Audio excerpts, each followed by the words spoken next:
အားလုံးပဲမင်္ဂလာပါရှင်ဒီကနေ့ပြဝေပေးမယ့်သင်ခန်းစာလေးကတော့ stroke လေးဖြတ်ခြင်းနဲ့ပတ်သက်ပြီးအဓိကမှတ်ထားရမယ့်အချက်10ချက်ရှိပါတယ်1 is stroke 2 due to bleeding and blockage 3 a blockage 4 the blood clot 5 the main arteries 6 the smaller arterioles 9 the symptoms of stroke vary 10 the blood is cut off 9 symptoms 10 in more severe strokes ဖြစ်ပါတယ်1 is stroke လေးဖြတ်ခြင်းဆိုတာအုံနောက်စီကိုပုံမှန်သွေးထောက်ပံ့မှုပြတ်တောက်သွားခြင်းကြောင့်လေးဖြတ်ခြင်းဖြစ်တာဖြစ်ပါတယ်2 due to bleeding or blockage due to bleeding သွေးကိုစီးခြင်းကြောင့်သို့မဟုတ် blockage သွေးပိတ်ဆို့ခြင်းကြောင့်လေးဖြတ်ခြင်းဆိုတာက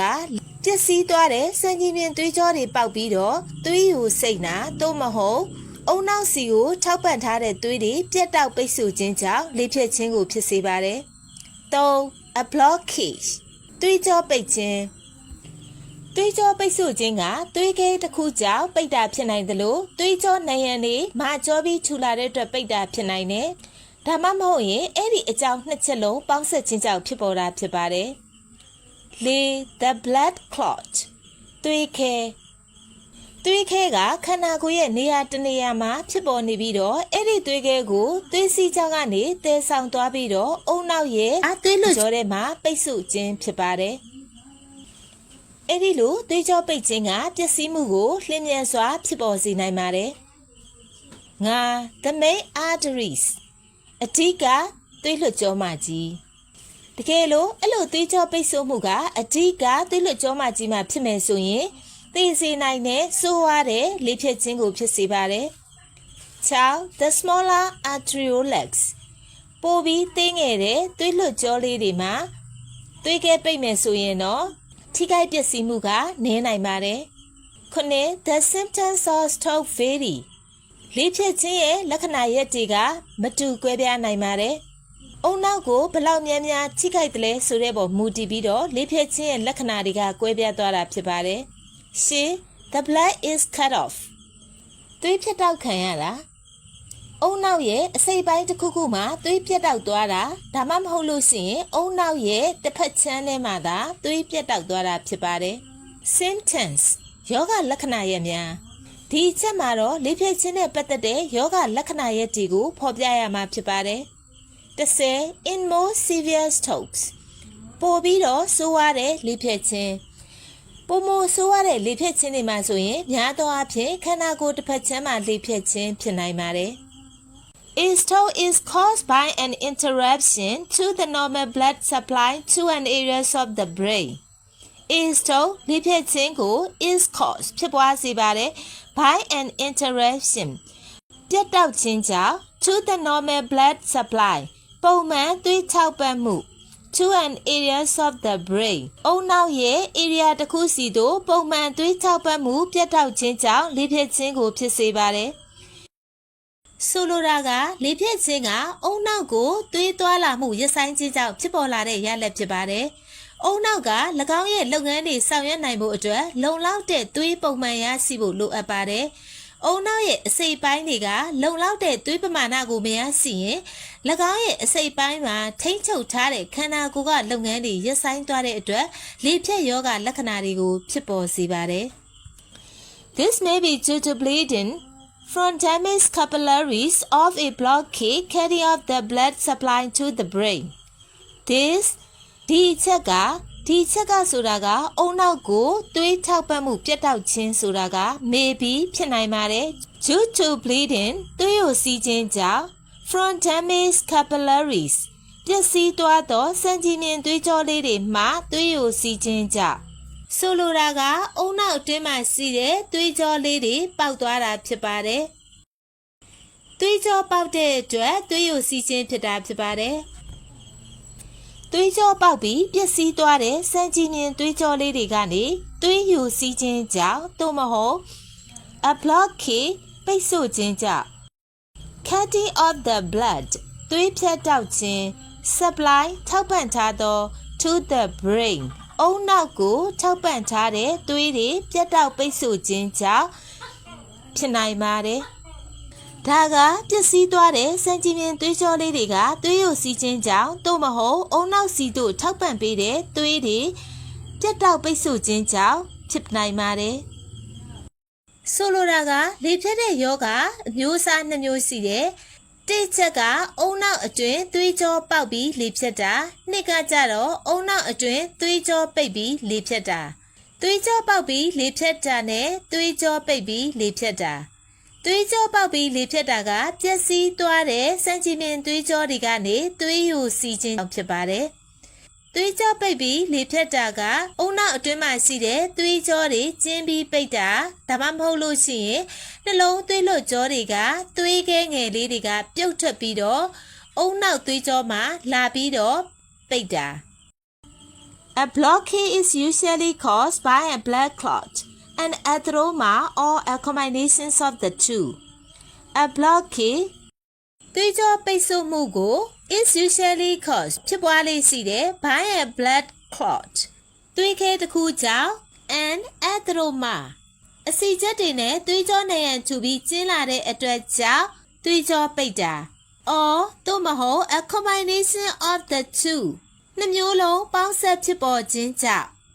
နှစ်မျိုးလုံးပေါင်းစပ်ဖြစ်ပေါ်ခြင်းဆိုတာ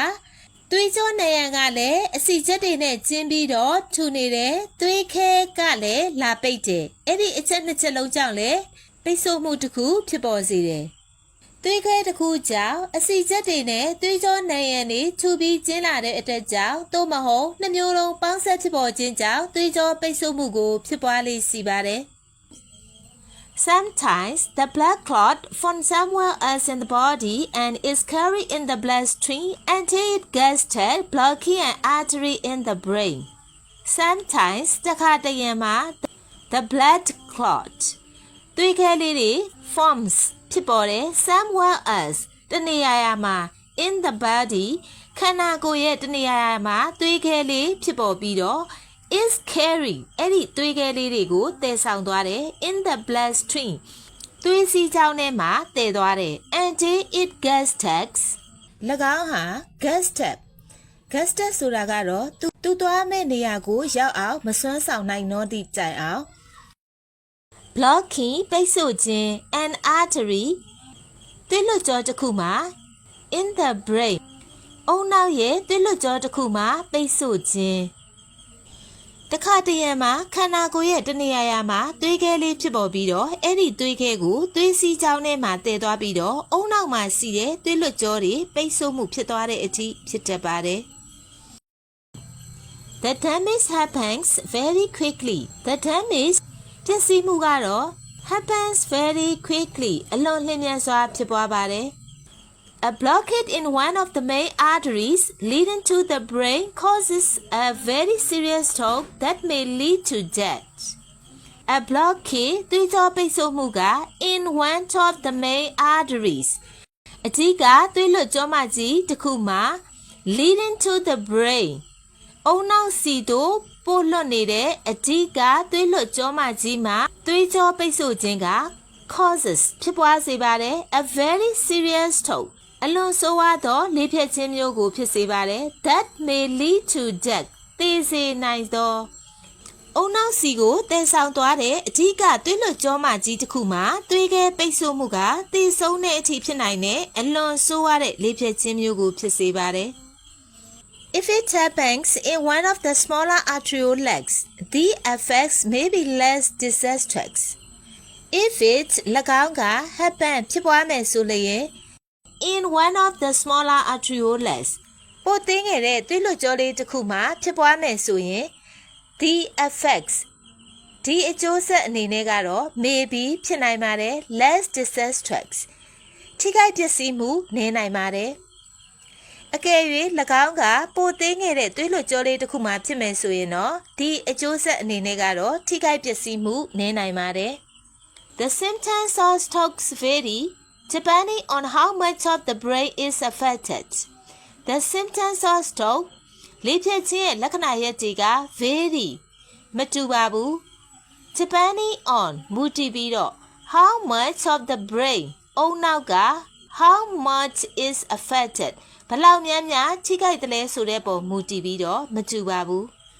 လေ့ဖြစ်ခြင်းလက္ခဏာရက်တွေကအုံနောက်ကိုဘယ်လောက်များများထိခိုက်သွားလဲဆိုတဲ့ပုံမှာမူတည်ပြီးတော့မတူကွဲပြားပါတယ် Very often the blood is cut off from one part or one side of the brain only Very often မကြာခဏဆိုသလို the blood is cut off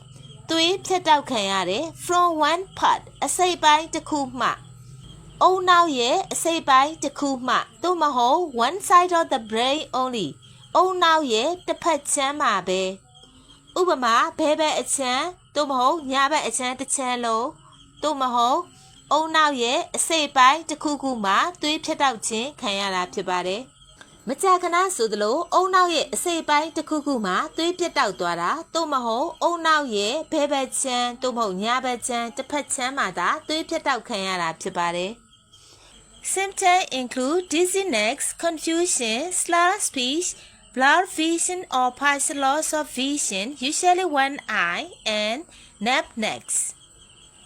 Symptoms ယောဂလက္ခဏာရဲ့ဒီမှာတော့ include ပါဝင်ပါတယ် dizziness မူးဝေခြင်း confusion စိတ်ရှုပ်ထွေးခြင်း slurred speech စကားပလုံးပထွေးဖြစ်ခြင်း blurred vision အမြင်ဝေဝါးခြင်း or သို့မဟုတ် partial loss of vision အမြင်တစ်စိတ်တစ်ပိုင်းဆုံးရှုံးခြင်း usually one eye များသောအားဖြင့်မျက်လုံးတစ်ဖက်ဆုံးရှုံးခြင်း and ပြီးတော့ numbness ထုံကျင်ခြင်းတို့ပါဝင်ပါတယ်ယောဂလက္ခဏာရဲ့ဒီမှာမူးဝေခြင်းစိတ်ရှုပ်ထွေးခြင်းစကားများဘလုံးပထွေးဖြစ်ခြင်းအမြင်ဝေဝါးခြင်းသို့မဟုတ်အမြင်အာရုံတစ်စိတ်တစ်ပိုင်းဆုံးရှုံးခြင်းများသောအားဖြင့်မျက်လုံးတစ်ဖက်ဆုံးရှုံးခြင်းထုံကျင်ခြင်းတို့ပါဝင်ပါတယ်လေဖြတ်ယောဂရဲ့လက္ခဏာတွေကတော့သွေးသွားလာမှုရက်ဆိုင်သွားတဲ့အုံနောက်ရဲ့နေရာပေါ်မှာမူတည်ပြီးယောဂလက္ခဏာအမျိုးမျိုးကွဲပြားသွားနိုင်ပါတယ်။အဲ့ဒီလက္ခဏာရက်တွေကတော့မျက်နှာလက်ခြေတစ်ဖက်ထုံခြင်းလေးလံခြင်းလုံးဝမလှုပ်ရှားနိုင်တော့ခြင်းစကားပြောဆိုဆက်ဆံရမှာအခက်အခဲရှိခြင်းအစာရည်မျိုးရခက်ခြင်းစီးဝမ်းမထိန်နိုင်ခြင်းထိတွေ့မှုအာရုံပြည့်ယွင်းခြင်းအမြင်အာရုံချို့တဲ့ခြင်းမှတ်ဉာဏ်ချို့ယွင်းခြင်းအာယုံစူးစိုက်မှုအားနည်းခြင်းစိတ်မထိန်နိုင်ခြင်းသတိလစ်မြမျောခြင်းတက်ခြင်းတို့ဖြစ်တတ်ပါတယ် In more severe strokes there can be paralysis usually on one side of the body In more severe strokes ပိုမိုဆိုးရွားသောလေဖြတ်ခြင်းမှာဆိုရင် there can be ဖြစ်နိုင်ပါတယ် paralysisကိုယ်တချမ်းတည်ခြင်း usually များသောအားဖြင့် on one side of the body ခန္ဓာကိုယ်ရဲ့တစ်ဖက်ချမ်းမှာလေဖြတ်ခြင်းဖြစ်ပါတယ်ပုံမဆိုးရတဲ့လေဖြတ်ခြင်းမှာများသောအားဖြင့်ခန္ဓာကိုယ်တစ်ဖက်ချမ်းမှာလေဖြတ်ခြင်းဖြစ်နိုင်ပါတယ် Figure 4.13 Stroke due to blockage of blood clot, thrombosis and ruptures of blood vessels. Stroke လေဖြတ်ခြင်းdue to blockage of blood clot သွေးခဲပိတ်ဆို့ခြင်းကြောင့်လေဖြတ်ခြင်း thrombosis သွေးခဲပိတ်ခြင်း and rupture of blood vessel သွေးကြောပေါက်ခြင်းသွေးခဲပိတ်ခြင်းကြောင့်လေဖြတ်ခြင်းနဲ့သွေးကြောပေါက်ခြင်းကြောင့်လေဖြတ်ခြင်းပုံမှာပြထားတဲ့ thrombosis ဆိုတာကတော့သွေးခဲပိတ်ဆို့ခြင်းကြောင့်သွေးခဲခြင်း anasthesia သွေးခဲတဲ့အတွက်အောက်ဆီဂျင်ကိုမရတာကို anasthesia လို့ခေါ်တာဖြစ်ပါတယ်ဒုတိယပုံမှာပြထားတာကတော့ a rupture of the vessel သွေးကြောပေါက်ခြင်း hemorrhage သွေးကြောပေါက်ခြင်းကြောင့်သွေးယိုစီးခြင်းဖြစ်ပါတယ်လေဖြတ်ခြင်းယောဂကိုကာဝယ်နိုင်မဲ့လူတိုင်းလှုပ်ဆောင်နိုင်တဲ့အချက်6ချက်ရှိပါတယ်လေဖြတ်ယောဂဖြစ်နိုင်ခြင်းရှိမရှိစစ်ဆေးပါဥပမာသွေးတိုးခြင်းသွေးကြိုယောဂနဲ့သွေးအတွင်းအဆီဓာတ်များခြင်းသွေးတိုးလျင်သွေးပေါင်ချိန်ပုံမှန်ရှိရန်ချိန်မှာသွေးကြိုရှိလျင်စနစ်တကျကုသပါသွေးအတွင်းအဆီဓာတ်မများအောင်အစာဆေးလေ့ကျင့်ခန်းတို့ဖြင့်ချိန်ပါကိုယ်လက်လှုပ်ရှားမှုရှိအောင်နေထိုင်ပြီးလေ့ကျင့်ခန်းမှန်မှန်လုပ်ပါတပတ်အနည်းဆုံး9ချိန်တရက်နိုင်ဝက်ခန့်လေ့ကျင့်ခန်းလုပ်သင့်ပါတယ်ကျန်းမာရေးနဲ့ညီညွတ်တဲ့အစားအစာတွေစားသုံးခြင်းဖြင့်အဝလွန်ခြင်းသွေးတိုးခြင်းသွေးကြိုယောဂဖြစ်ခြင်းတို့ကိုကာဝယ်နိုင်ပါတယ်အရက်လွန်တောက်ခြင်းကိုရှောင်ကျဉ်ပါဆေးလိပ်တောက်ခြင်းကိုရှောင်ပါ လေဖြတ်ယောဂရဲ့စီပင်းလက္ခဏာတွေကိုသိရှိရန်လေ့လာပါလေမဖြတ်မီကြိုတင်သတိပေးသည့်လက္ခဏာများစီပါကလျင်မြန်စွာကုသမှုခံယူရပါမယ်ကာဝယ်ခြင်းကကုသခြင်းနဲ့ပုံမထရောက်တယ်ဆိုတဲ့ဆောင်းမုတ်တိုင်းလေဖြတ်ယောဂမဖြစ်စေဖို့ကြိုတင်ကာကွယ်ခြင်းဖြင့်လေဖြတ်ယောဂကြံကိုခံစားရမှုနှုန်းတွေရော့ကျသွားမှာဖြစ်ပါတယ်အားလုံးကိုကျေးဇူးတင်ရှိပါတယ်ရှင် You say